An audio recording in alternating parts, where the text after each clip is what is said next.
Hey everybody, welcome to Moment of Clarity, breaking news, the final video of the year. Man, it's been such a fucking wonderful year. I'm really sorry to see this end. It's all gone so well, hasn't it? Hasn't it just been a goddamn razzmatazz?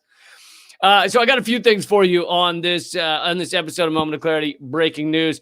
I'm going to go through some updates on the Force the Vote, both the campaign to force a vote for Medicare for All and also what everyone's freaking out about now. I'm going to show you a clip of my friend Jimmy Dore, what he said on the town hall, just a few minutes, because I know not everybody had the 2.5 hours to watch the Force the Vote, the full Force the Vote town hall. So I'm just going to show you a little clip of that later. But I'm going to start out with some good news about activists fighting off police at an eviction at a homeless encampment. So we can actually end the year with a little bit of good news, a touch of good news, fighting off this fucking fascist force that needs to, destroy homeless people's lives. Because really, let's face it, the people without houses, they have it too easy. They've just been living high on the hog, as I said on Redacted Tonight last week. They have just been. Honestly, you ever see someone homeless? They're just having a blast. It's about time we put a stop to this. Okay, how long are they going to get to live it up while we have to suffer?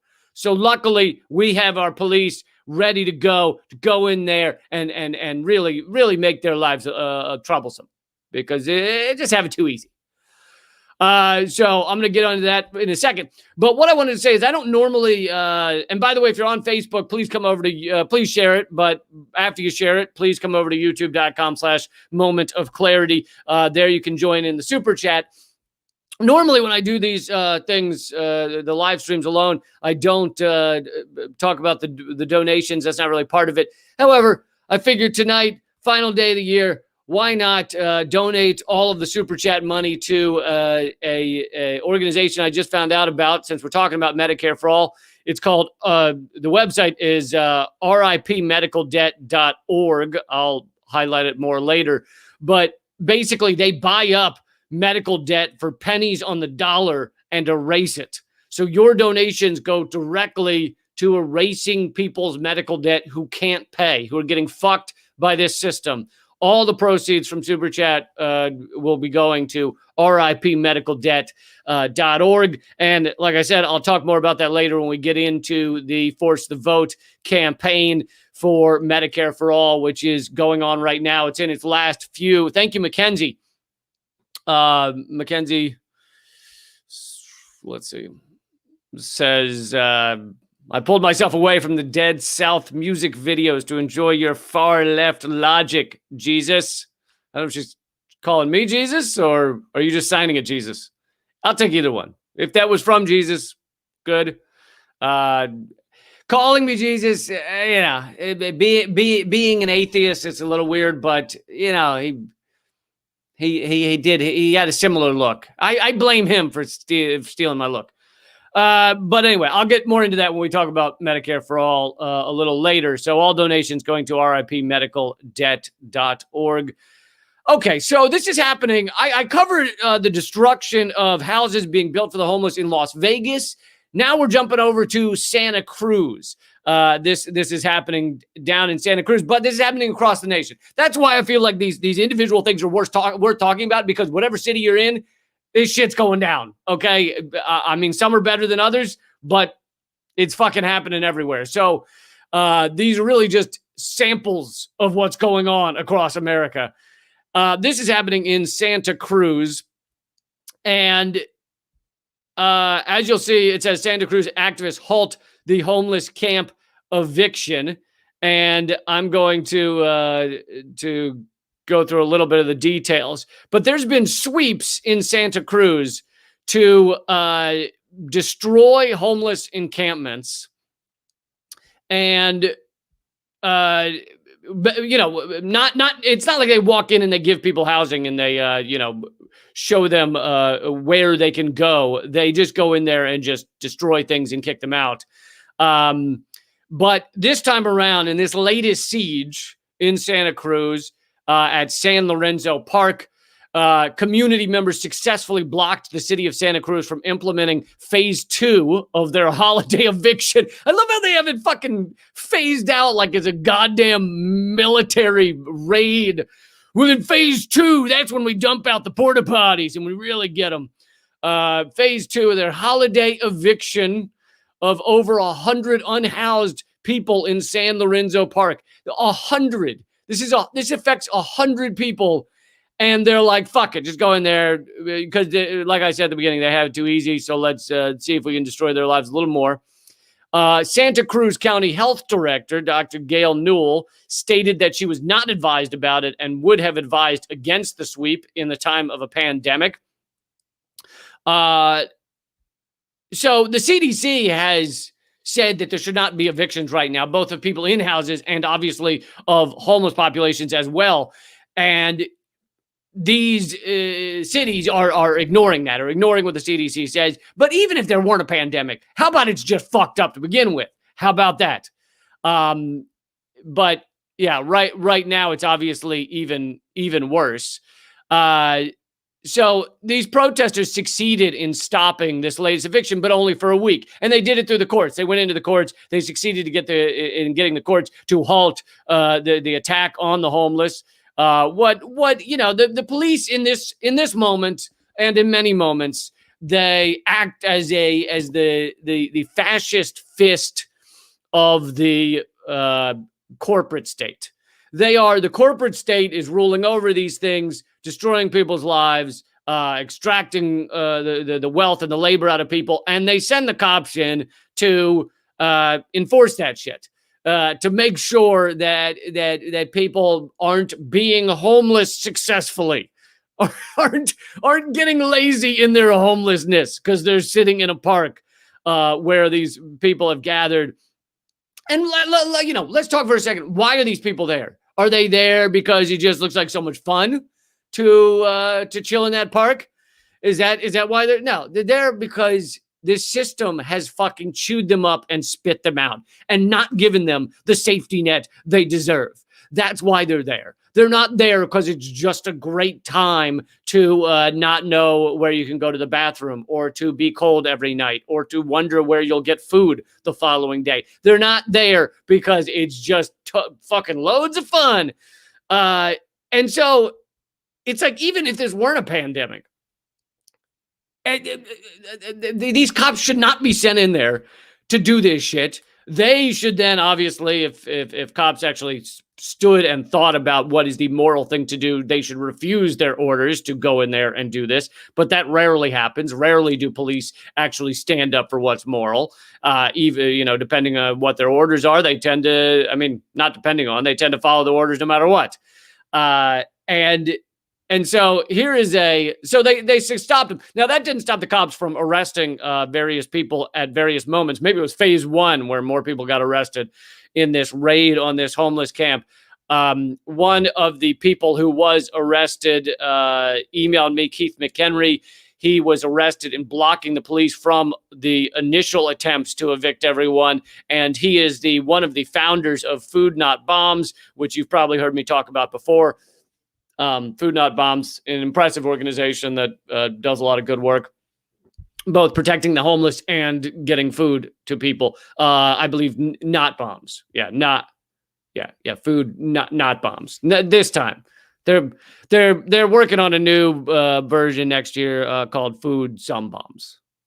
We'll give you a little bit of bombs if you just eat our food. That's what I've heard, but they don't have that yet. So right now it's Food Not Bombs. And he was arrested. So then they took it to court and succeeded in getting the courts to halt this for 1 week. Right now it's just 1 week. It's not like this thing is over. These people who are houseless, as is the preferred term now, even though I often say homeless because I'm like a battleship. It takes me a long time to turn around. So I will. Thanks, Tristan, for the donation. All donations going to ripmedicaldebt.org. By the way, speaking of homelessness and medical debt, a lot of people, medical debt is the number one cause of bankruptcy in this country, in America. So what happens when people go bankrupt? many of them end up homeless. Many people lose their jobs and, go bankrupt, lose their health care. Medical debt has caused many people to be homeless. And of course, the homeless also don't have health care. They're able to get some sorts of free health care because they're completely out of money and homeless, but not high quality. They're not going to be treated for some long-term illness. They get emergency care, which is why you have so many people in this country waiting until it gets to the point of emergency care to go get some, because they know that they can't afford to go in and say, hey, my stomach's been hurting me for about 2.5 years. I'm wondering if that's something. I'm wondering if that's an issue. They don't do that. They wait till they're about collapsing, and then they're brought to the emergency room because they fear the bills they'll get. So, yeah, there's obviously a connection between the homelessness and medical debt. And it's all the more darkly hilarious that this comes at a time while Congress is debating whether to give everybody making under $75,000 a year $600 or $2,000. And, Trump obviously is calling for the 2,000, but he's not doing it because he gives a fuck about you. He's doing it because he knew it would cause chaos in Congress and make him look like a good guy. He didn't give a shit about you. But either way, the idea that, oh yeah, $2,000, oh, that's too much. That's too much. In other countries, they're fucking paying all wages in some of the other countries that people have lost during the time of a pandemic. I think in the UK even, it's something like 80% of lost wages are being paid. So in a lot of countries, they actually are helping their workers who have lost work. And guess what? 14 million fucking people have lost medical coverage during this time because they lost their jobs during a pandemic. 14 million, and that's probably an old number. That's probably from a couple months ago. I'm sorry to have, to not have added on the millions who continue to lose their medical coverage every fucking 3 weeks. Every 2 weeks, I try and update my numbers as much as possible, but it's at least 14 million have lost their medical coverage during this pandemic. So I now want to show you a video of one of the cops, who, and not just one of the cops, he's the chief of police there. And it's just a short clip. He's being criticized or they're asking him, the activists are asking him about the CDC guidelines saying, you can't evict people during this pandemic. The CDC, the health guidelines are don't evict people. And anyway, what this chief of police in Santa Cruz says is, not to be unexpected. It's not a surprise, but it's amazing. It's just beautiful. Let's see here. Oh shit! I didn't hit share sound. All is lost. Hold on a second. Oh, they had to make this 14 steps. All right. Okay. Can't you just look at the way he's standing? You can already just douche, right? You don't, just the way he's standing, known douche. Like you don't hear a word coming out of his mouth, and you're like, oh, that guy's a douche. Okay, so this is the chief of police in Santa Cruz, Andy Mills, and he's being asked. He's saying the health guidelines say you can't evict people. Well aware of the COVID restrictions, and we've made a conscious decision as a city to close this park to resort. Okay, so you're going to displace all these people and send them out into Santa Cruz for COVID safety? They can choose to continue to keep spaced apart wherever they are. But where is it that they're going to go? I'm not sure. They're going to have to figure that out. So and well aware. Where is it they're going to go? I'm not sure. They'll have to figure that out. Yeah, that's what they did when they found a park to live in. They were trying to figure out somewhere to fucking be, you asshole. Jesus Christ. They'll have to figure that out. What is it these people go home and tell their kids they do? Honestly, what does he fucking go home and tell his future douche that he's raising by being a douche?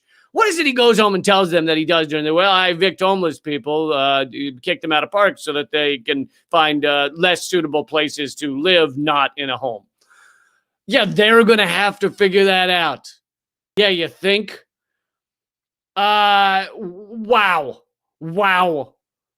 I mean, he didn't even have the basic bullshit propaganda that they normally give for kicking homeless people out. He didn't have the shit where they go, well, it's, you know, letting people stay here is a health hazard.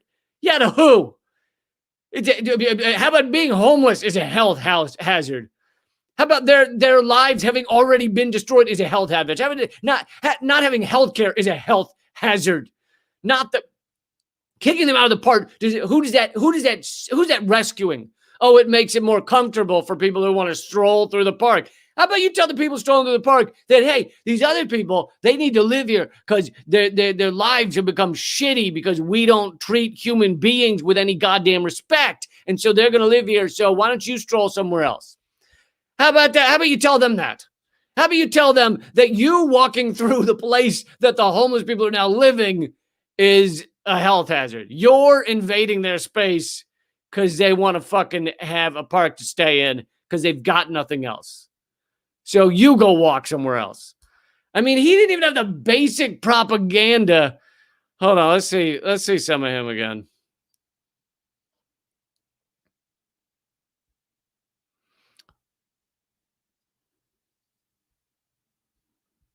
Of the COVID restrictions. And we've made a conscious decision as a city to close this park resort. Okay, so you're going to displace all these people and send them out into Santa Cruz for COVID safety? They can choose to continue to keep spaced apart wherever they are. But where is it that they're going to go? You know, I'm not sure. They're going to have to figure that out. And Well aware.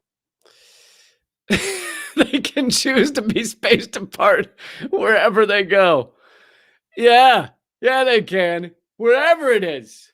Yeah, someone said the sound is low. It was up as high as it goes. I think it's because it was filmed on a cell phone or whatever, and it wasn't the best. But anyway, I'll tell you what he said. He said they can choose. The homeless people can choose to stay spaced apart 12 feet wherever they go. They can be safe by staying spaced apart. And then the person filming it said, where are they going to go? And he goes, they'll have to figure that out. Oh, you think? Why is it required that right now in the middle of a pandemic, you've got to send the fascist fists of this corporate state running into this park to not be socially distanced, but instead to fucking grab people and kick them out of the park so that they can wander the streets? Is that the best thing to do during a pandemic? Is that the best thing to do in life, whether there was a pandemic or not? Fuck you, man. Jesus. But that is that, and this is what I'm trying to explain to people about our policing system, is that's not uncommon. That is a lot of what they do. I'm not saying, I've never said that there never comes a moment when a police officer doesn't do something positive, but the vast majority of their jobs are either fucking wrong, morally repulsive, like this one, morally disgusting.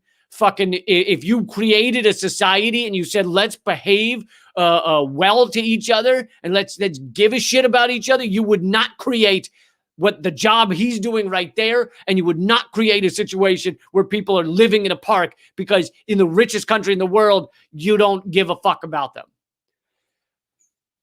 So a lot of what cops do, the vast majority, is either morally reprehensible shit like this, arresting the co-founder of Food Not Bombs because he had the nerve to stand up for homeless people, or they're doing something that, yes, is positive. Like, let's say, not that I love getting speeding tickets, but let's say we're creating our imaginary society. We want people to not be going 900 miles an hour through a neighborhood.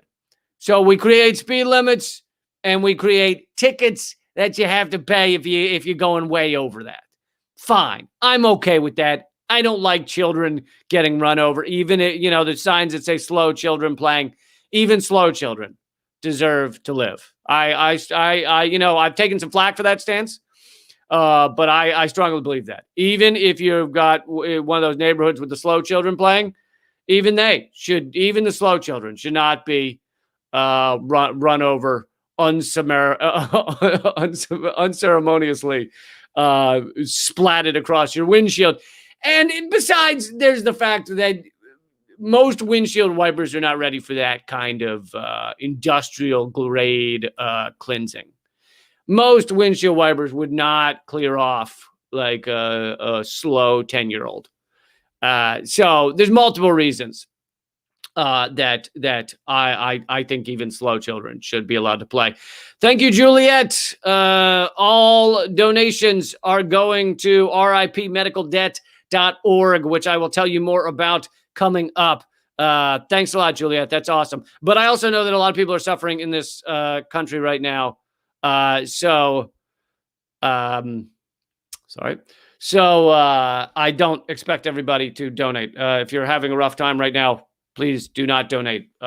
Use it to get by. But what was I saying? Oh, so the other thing that cops. Oh yeah, we're talking about the speeding. So let's say our imaginary said, yes, we want them to have a speeding tickets. We want someone to give out speeding tickets. Okay, fine. How about not police? How about not guys with guns? How about not people that get involved with the job where they carry a gun and point it at people because they're already fucked up in the head and they've made a choice to go running after people with guns? How about not those people? Those are not the people that give out speeding tickets. How about an old dumpy guy with a mustache that looks like a postal employee? How about he gives out speeding tickets? How about he doesn't have a gun? Okay? And you're like, well, then he's going to get shot. I bet it would be very rare that people giving out a little piece of paper for going too fast would get shot if they weren't running up on the car with guns. I think it would be very rare. Just like your postal employee almost never gets shot for doing his job. Just like meter maids don't have guns. Or wait, is there some sort of non-gender term for meter maids? I imagine there is. Meter personnel. I don't know. Meter lieutenants. There's got to be some non-gender specific. Because why do they have to be maids? Who came up with that? What, a dude could give out meter tickets? Meter commandos. So that's even meter commandos. They don't get shot very often, right? They don't have guns that I know of. They walk around checking the meter, put the ticket in, and you don't shoot them because you yell at them because you're like, I was here 30 seconds longer than the meter. And so you scream at them, but you don't shoot them. People don't shoot them. Anyway, long story short or longer, 90% of what cops do, maybe more, is morally reprehensible shit or shit that, yes, we'd like to get done, but it doesn't need to be done by fucking sentries. It doesn't need to be done by military personnel with guns. Okay, they go and inject themselves into people's lives, or they're called by people. People call the music next door is too high. Come shoot my neighbor. Yeah, let's have other things to call. Let's have other people to call if shit goes down, like your neighbor's music is too loud. I heard someone told me that they were at I can't remember if I told this story before, but someone told me they were at a public tennis court here in Washington, D.C. And the tennis courts, you're only supposed to stay for an hour. It's kind of a little rule that's just a gentlemanly thing to do, I was going to say, but that's gender specific too. A considerate, there we go, thing to do. And the person stayed over an hour, so someone called the cops on them. So now you've got people with you got idiots with guns arriving on the scene to deal with a tennis player who's been on a public court 5 extra minutes. Yeah, let's not do that anymore. These people don't need to exist.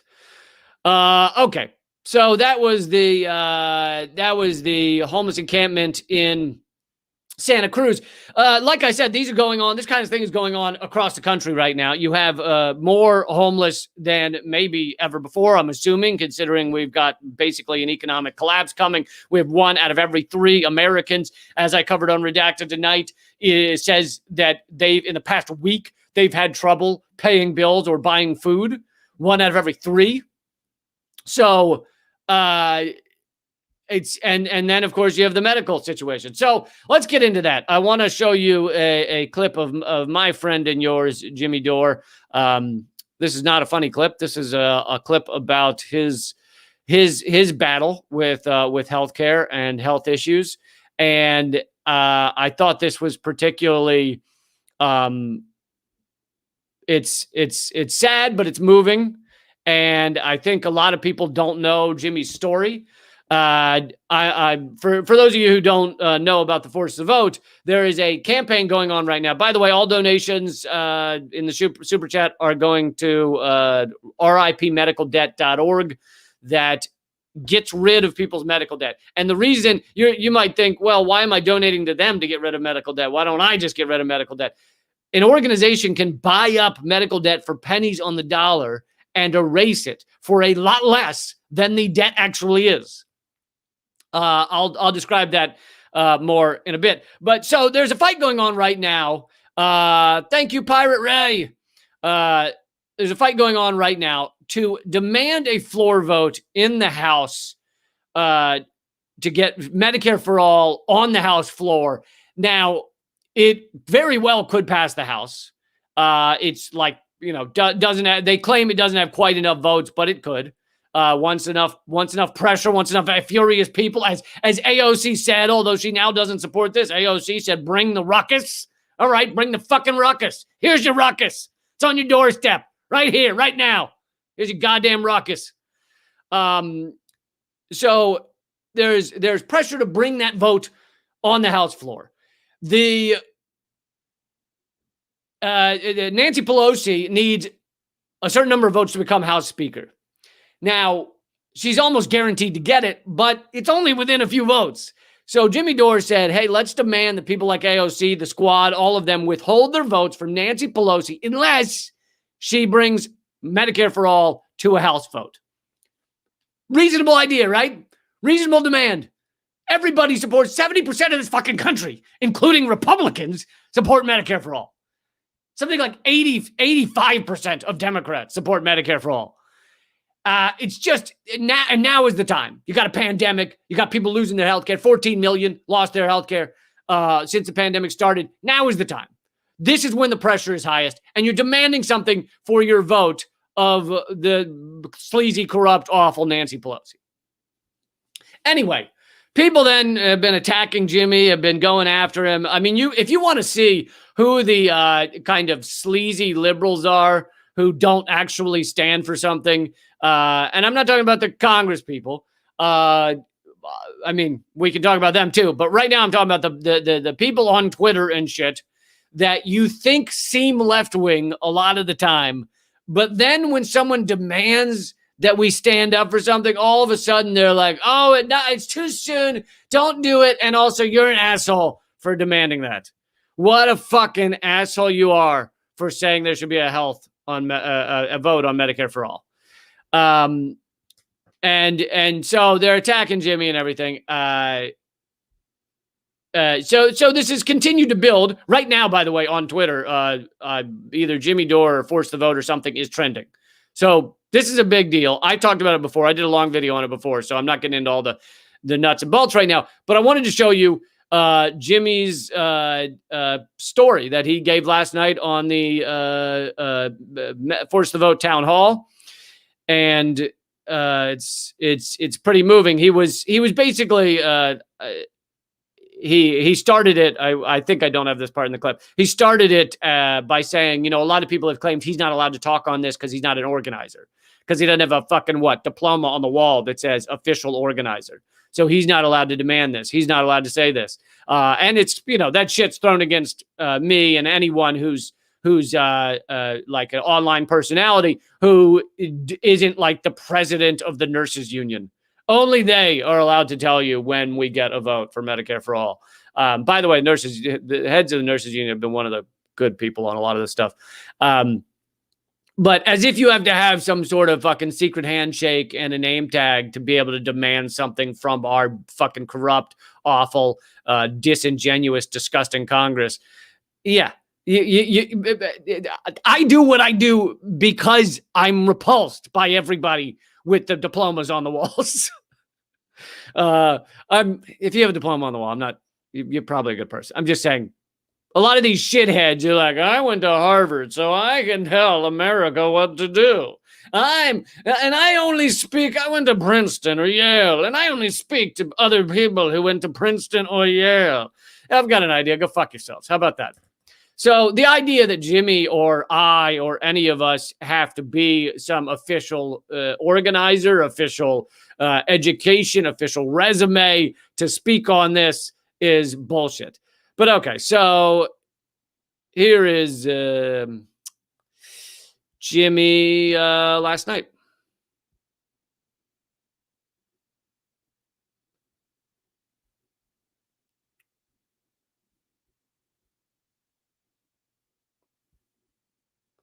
It's about 5 minutes, by the way. For this. Well, I'll tell you real quick what got me on board for Medicare for All was I got sick, and I got sick in not in a normal way. I got sick in a way that was hard to diagnose. So my illness stretched out for over 3 to 4 years. And what happened was I would go to the doctor, and they would say you have this, and then they would prescribe something, and I would get sicker. And then 6 months would go by, and they would say, oh, you don't have that, you have something else. And then they would give me another treatment, and 6 months would go by, and I'd get sicker. And this kept going on and going on. And then they said, you know, there's this guy, Dr. Sharp. You should go see him, Dr. Charles Sharp. He's the best guy, and he could fix you. Well, he didn't take my insurance. And by that time, I was already broke, right? We had health insurance, and they just don't pay for stuff. They don't pay for MRIs and CT scans. And I had to have special different kind of tests that nobody else could get. And I had to go to special places to get them. And I had to pay for it all out of my pocket. And I know what it's like, right? And I know what it's like to walk into a doctor's office that you owe money to and not have any room left on your credit card and have them deny you service while you're dying. And you don't know what's happening. You don't even know what your illness is yet. All you know is that you're about to die. And all you know is that you just bankrupted yourself. And I bankrupted my wife. And we didn't know where to turn or what to do. And then one day I stepped off a step the wrong way and my spine collapsed. I went from 5'10" to 5'7" like that. I had 6 vertebrae. So then I was like, hey, I'm just about ready to die. Maybe we should scrape together any kind of money we can and go see Dr. Sharp. So we did. And Dr. Sharp diagnosed me correctly within the first visit. And I had dead bone in my thigh at that time. I had dead bone in my spine. I had fractures all over my body, from my feet to my fingers to my neck to my ribs. I had broken bones all over my body, and I had dead bone in my hip and in my thigh, and I was supposed to get the Bo Jackson surgery. And Dr. Sharp sent me to the guy who invented that Bo Jackson surgery. Anyway, the long story short was, he told me to have to take bone out of my shin, put it in my thigh, and I wouldn't be able to step on my leg for 6 months. And I was already hunched over and limping. I could barely move. But I could still sit down and do stand-up comedy. And if I didn't, I wouldn't have any money. So I would get pushed out into a comedy club, and I would be helped up onto the stage, and I would sit down and recite my act. And so doing that, I was offered an hour special on Comedy Central while I was dying. And I had to tell that doctor, I can't get this operation right now in my thigh because A, I don't have the money for it. And B, if I do it, I won't be able to do my Comedy Central special. And if I can't do that, I'm going to kill myself anyway. And he said, well, just so you know, Jimmy, at any moment, your thigh bone could snap. Any moment you step on stage, your thigh bone can snap, just so you know.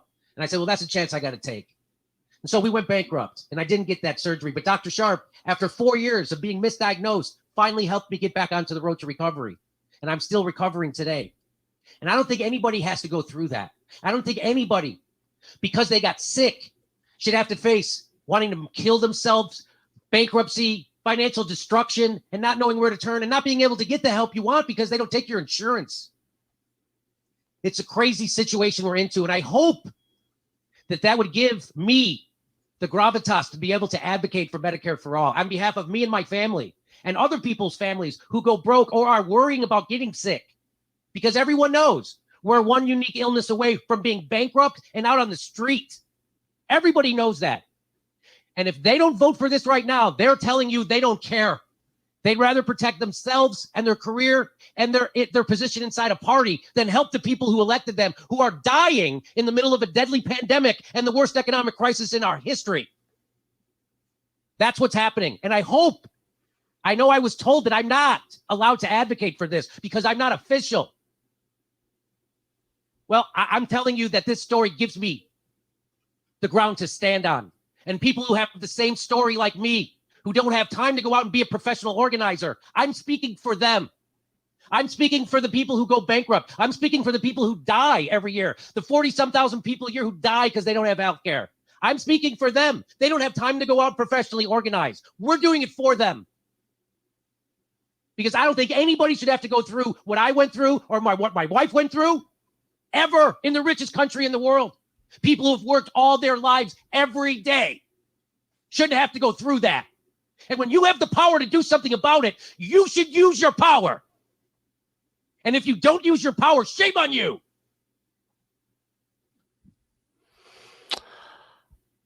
There we go. I thought that was a good thing to show, because I know a lot of people don't have time to watch the whole, whatever it was, 2.5 hours. But that was the key moment that I thought summed up how a lot of people feel right now, and told you Jimmy's story as well.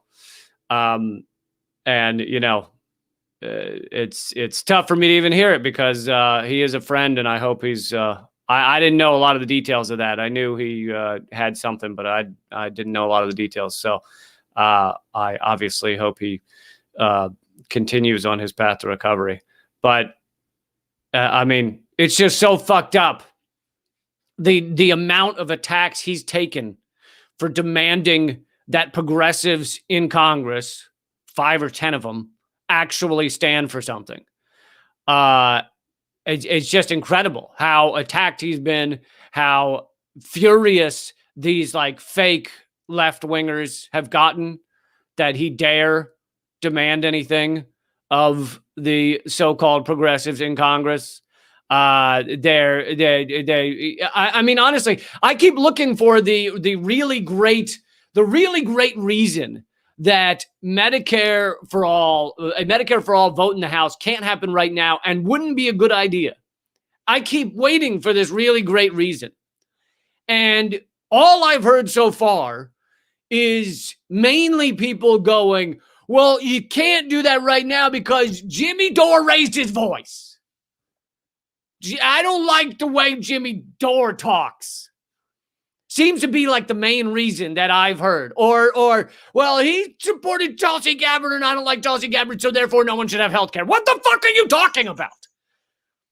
It is like amazing that they seem to have nothing other than that. Ryan Grimm, who is the latest one to dive into this, who writes for The Intercept, you know, combination of some good journalists and neoliberal garbage. It's nice to see it all mashed together there. But Ryan Grimm does he does articles that I've quoted from. He generally does good work, but he's decided to dive into it now on Twitter to say Jimmy is wrong because he sounds angry. You're like, what the fuck? And then even crazier, Ryan Grimm had the nerve to put up a photo of the other people that were a part of that video that you didn't see in the video. That there was several of them. You know, Nick Brana and Brianna Joy Gray and several others. Katie Halper, and put up the photo of them and say, look at them all looking like, oh my God, what have we gotten ourselves into? And you're like, did you fucking watch any of it? That wasn't the look on their face. The look on their face was, this is fucked up. Our nation is fucked up. Our healthcare system is fucked up. And we're all furious. We all show it in different ways. Maybe some of people don't scream and use curse words like Jimmy or like me, but they all show it. And all of those people were supportive of everything Jimmy was saying. And yet this garbage Intercept personality had the nerve to claim that everybody on the town hall thing was worried about what they'd gotten themselves into. Yeah, right. Keep telling yourself that. Anyway, so a couple of things. One is, I've talked about this before, but it was at the bottom of the screen when Jimmy was talking. It's forcethevote.org, created by the People's Party, and it's just a petition. It takes 30 seconds to sign up, and you can add your name to it. It's at 38,000 people, and it's only been up, I think, a week or something.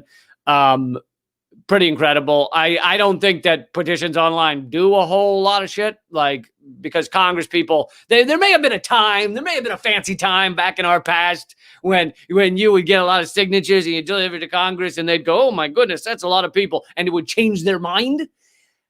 I don't think we live in that time anymore. I don't think our Congress gives a shit what a lot of people think. They are owned and operated by large corporate interests. However, this is one of those rare circumstances where it could have a little bit of power, a little bit of pressure, because they are trying to push the people who are already predisposed to be pushed on this topic, the AOCs and the Ilhan Omars of Congress. So it could have a little influence. Thank you to all you who have donated. All of the proceeds are going to ripmedicaldebt.org. I'm not keeping any of this money, just so you know. This is going to RIP Medical Debt. Thank you, Calvin. And I agree. These thoughts are not radical. The idea of pushing for medical care for everyone is not a radical idea. It's not extremist.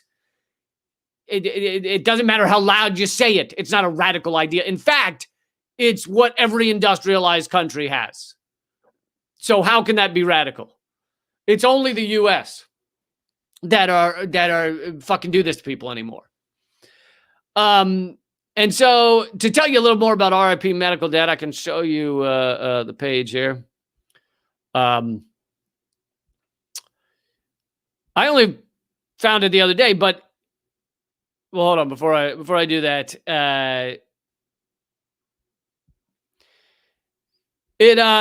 So for those of you who don't know, when someone has medical debt, when they're being sunk by this system, when you go into the hospital, you're in an emergency room, something happened to you, you then get a bill for $10,000. And you're like, this is fucking crazy. I can't pay $10,000. I'll be working this off for the next fucking 10 years. And I was already scraping by. Now, that $10,000 is not the actual amount that the hospital needs. It's the amount that they ask for. And they don't, and a lot of people are making a lot of money. The hospital's making money. The big pharma's making money. Every time they give you a Tylenol, like if you're at the hospital and a nurse gives you a Tylenol, that Tylenol is then billed to you for like 100 times the cost of a Tylenol. You know, it doesn't say, if you were to get the actual, breakdown of what you're being charged for, it wouldn't say Tylenol, one Tylenol pill, 25 cents. It would probably say one Tylenol pill, $17 or some craziness. And that is because a lot of people are getting very rich off of this. Health insurance companies, big pharma, all the in-betweens, all the people that fucking run this system of bullshit. They're all getting very rich. Not to mention the politicians that defend this system are getting campaign donations to keep running and winning. So in a way, they might not be getting a check in their bank account for defending this system, but they get to keep being a senator or a congressperson, which, guess what? That's a powerful position. You get rich by doing that. So in a way, in a background, backdoor sort of way, they get rich from this system as well. So when these companies then if the hospital calls you or whatever, gives you a bill and you don't immediately send them a check for $10,000 and they can't get it from you, they then often give it to a collection agency. That collection agency then starts hounding you or, docking your salary or whatever they're able to do to collect some of that money. They will often sell that debt to second and third parties so that those people can see how much of it they can collect on. Well, guess what? When they sell it to a second or third party, they don't sell it face value. Otherwise, it's not profitable for the second or third party to buy it. So if you have $10,000 in medical debt, they might buy it for $100 or $1,000. And then they'll go and try and collect the $10,000 from you and probably keep adding on like interest and shit. But if they end up only getting $5,000 from you, they've made a lot of money on that buying that debt from the collection agency. So let's say they bought it for a few hundred, they get you to pay $5,000 of the $10,000. They've now made $5,500, $4,500, whatever. but they buy it for a much smaller amount. So then you think to yourself, if the hospital and the collection agency are willing to sell that debt for pennies on the dollar, why don't they just sell it to the fucking person who's went to the hospital? Why don't they sell it to you for pennies on the dollar? Why don't they go to you and say, hey, you know how we told you owe $10,000? We'll sell your debt to you for $100. And then people could pay it. And the reason they don't do that is because that's not how the system works. Because then the whole thing would break down, right? Then they'd have to admit that you didn't have to pay $10,000. They'd have to admit that the care they gave you, is only worth is $100. It's worth $100, and they can pay their bills if you pay $100. Which again, it should be free, but still. And so they can't admit that. They can't admit to you. So that is why they will not sell your debt to you for $100, $10,000 of debt for $100, because that ruins the whole system for them. That ruins the gravy train. So they sell it to a collection agency that then starts going after you. But there is a loophole here where organizations can basically go and claim to be collection agencies or something and say they'll buy the debt for pennies on the dollar, and then they erase the debt. I think I covered this recently on, I don't know if it was a Moment of Clarity or it was my podcast, Common Censored, but a church in Iowa bought up, they took donations from the congregation and they bought up a bunch of medical debt and they erased it.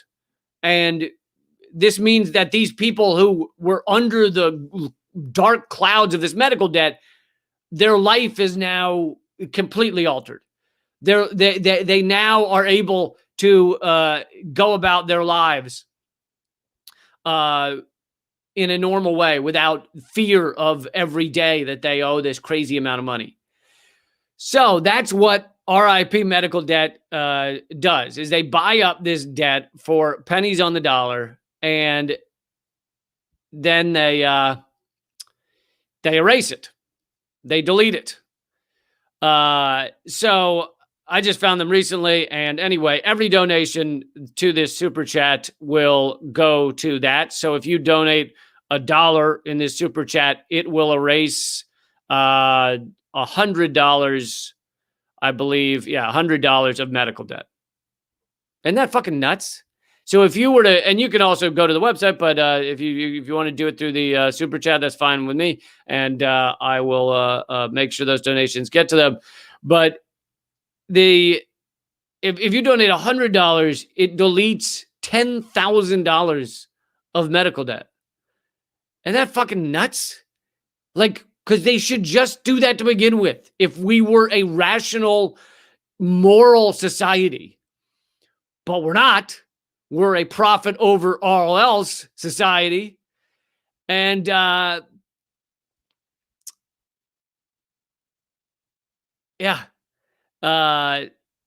this fact here, they're giving some facts, and this fact here says every day 79 million Americans choose between paying their medical bills and basic needs like food and shelter.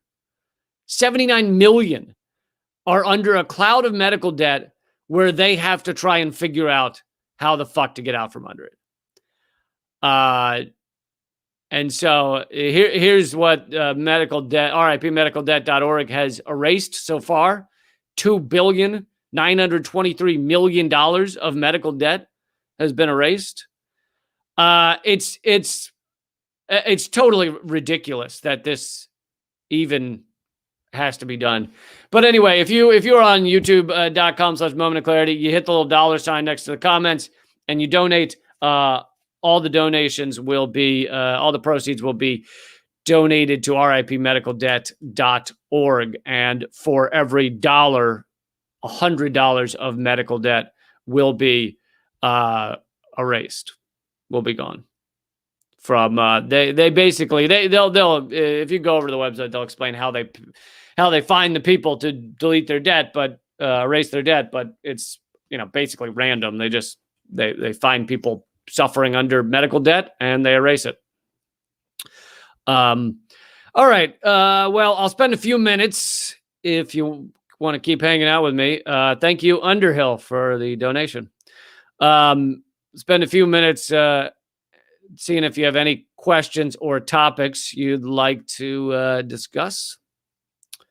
Thank you, Vienna Day. Oh, wrong one.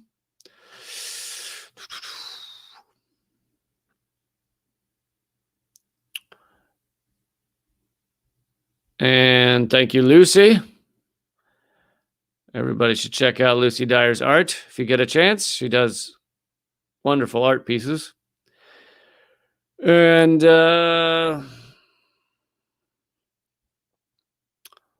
let's see. Capitalism is not the, this is from Tristan, capitalism is not the only system. Many are brainwashed to think that there is no other way. There are many. Socialism is a very viable version of an alternative. We have choices. Tristan, how many socialist countries does RCIA have to destroy before you realize capitalism is the best? I don't understand. I don't understand where you're coming from. We work so hard to destroy every even remotely socialist country, and you have the nerve to say it works better. I cannot believe you. You know, why the reason we have to go into every socialist country, even remotely socialist country, so let's say Venezuela, the reason we have to go in and crush them and destroy them and make sure they can't function is mainly because of the threat of the good example. Mainly because, I don't know if Chomsky coined that term, but he definitely uses it. The threat of the good example. If we were allowed Venezuela to succeed as it was doing, as it got rid of 70% of extreme poverty, got rid of 50% of middle level poverty in just a matter of a few years, free college, free housing, free healthcare. If you allow those societies to do fine, then people in the United States start looking around, and not just the United States, other places, UK and stuff, start looking around and going, that sounds not so bad. That sound. What if we tried what they're doing? That sounds okay. So that's why we have to crush them as quickly as possible. Carl Knight asks, when will I go on Status Coup? I've been on Status Coup more than once, I believe. What was the other point I was going to make? Oh, and also you're right about, Tristan's right about people being brainwashed. People live within our capitalist society, so they can't imagine anything else. They think it's the only way that things could possibly work. But, you know, things can work differently. And, you know, I think you could look to one of the largest, I think it's the largest socialist organization in the world. I believe I have that right. I think we should just go by their example with socialism. And that organization is, it's got a funny name. What was it? It's called the U.S. military.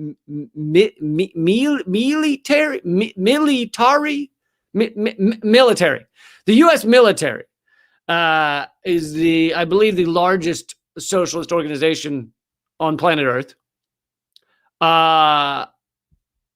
At least in terms of size and probably in terms of number of people involved. But basically, they get a lot of people to sign up for the military. And unfortunately, it's it's a machine of organized mass human murder. So that's unfortunate. But they get a lot of people to sign up for the military by basically saying to them, hey, look, we'll give you college. We'll pay for your college. We'll give you health care while you're in the military, and then also after. We'll give you a community to be a part of. We'll give you cheaper loans for like home loans. We'll give you cheaper auto insurance. We'll give you all these things if you and we'll feed you, obviously, while you're in the military. And we'll give you all these things if you sign up for the military. So basically, the offer to most people that gets them to sign up to the military, unless they're one of the psychopaths who are like, I want to kill people. Yeah. other than those, a lot of people sign up for the military because they're offered socialism. You ever notice that? The promise of the military. Now, I'm not saying they live up to their promise. A lot of people come home and they're not giving shit, right? You wait in line at the VA for a year to get a health check. So I'm not saying they live up to it. But the promise is largely socialism. We will give you socialism if you sign up to help us kill people. That's the deal of the military. So that's interesting, right? We'll give you socialism if you sign up to help us kill socialism in other countries. How fucking insane is that?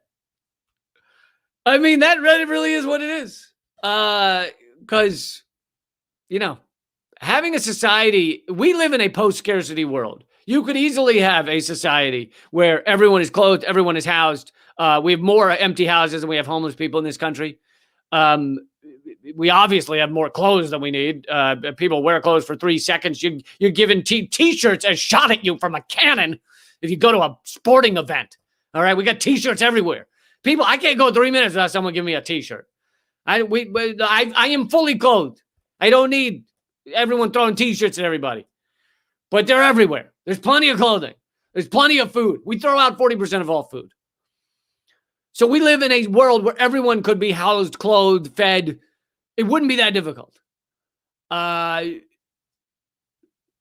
that's not how a capitalist system works. A capitalist system is profit over all else.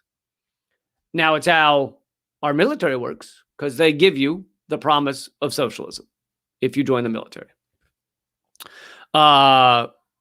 Azim, do not get me started on lavender. Don't you fucking do it. Don't you do it. Megan asked if I got the shirt she sent in the mail. Yes, thank you, Megan. I love the shirt. I'm kidding. I don't think I got a shirt from you, Megan, but I appreciate the idea. Yeah, Mark says you need to read Marx to understand. That would be a good way of getting there. Underhill would like me to tell you a funny joke. Okay, here's one. Our military gets people to sign up by offering them socialism to go kill socialism in other countries. There you go. There's your funny joke. I find it funny. I don't know about you. Let's see.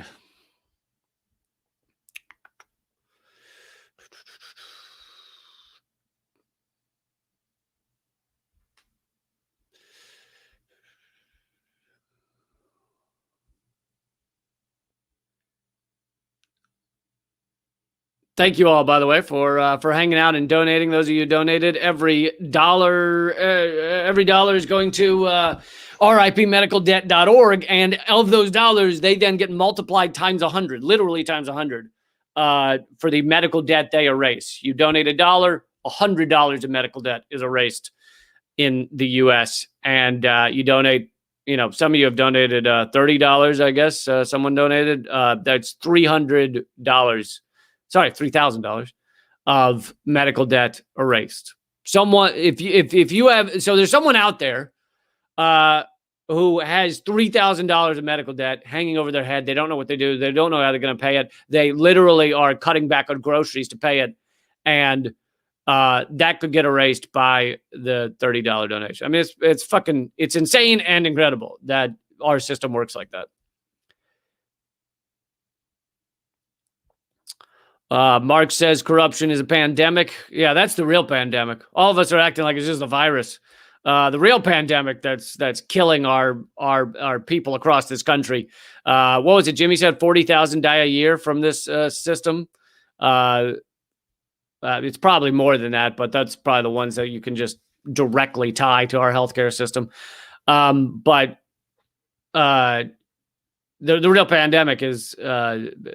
He says corruption, but yeah, corruption and profit over people. It's a profit-based system is the pandemic that kills so many in this country.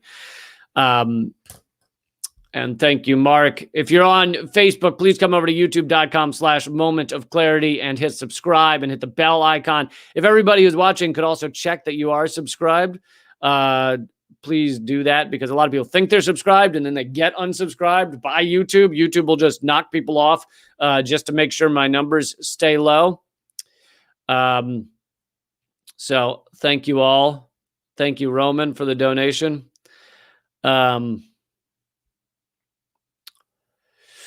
Robert's asking for any news related to Julian. I don't have any new news on Julian, but I think the best place to follow is Stella Morris on Twitter, or Julian Assange's mother. But Stella Morris is Julian's partner, mother of his children, and she has a lot of updates often on Twitter. And I know that the last updates I heard was obviously people are trying to press Donald Trump to pardon Assange. That would be fucking phenomenal if he did it.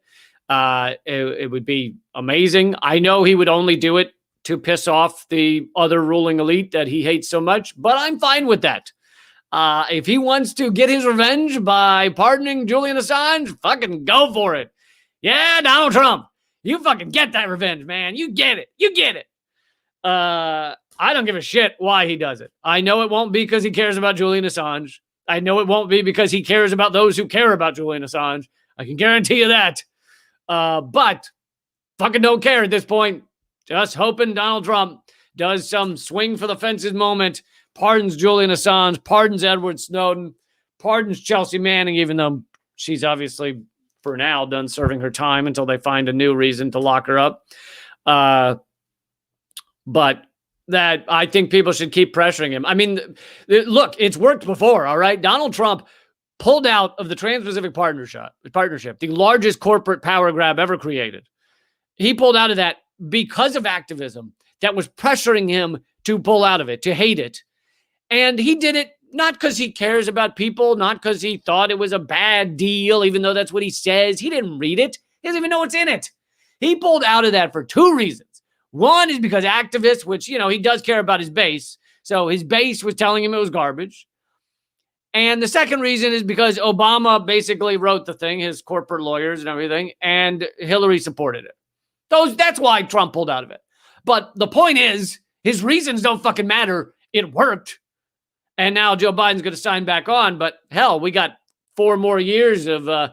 We had 4 years of not ceding our national sovereignty to a corporate tribunal. So at least we got 4 years of that.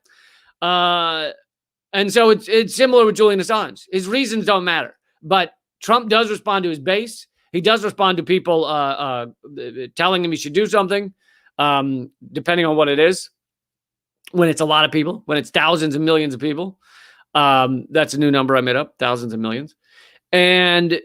And so, yeah, he'll do it for, if he does it, he would do it for awful reasons. Whatever sick, horrible parasites are in his brain would come up with a reason. It would probably be vengeance against the ruling elite. He knows they hate Julian Assange. He also kind of hates Julian Assange, but his vengeance might be worth more to him than his dislike of Assange. And I know that he loved that obviously the DNC emails were released. So would be amazing. I think people should keep the pressure on to try and get Trump to pardon Assange. Yeah, I agree with Omar. Trump should do one good thing and free Assange.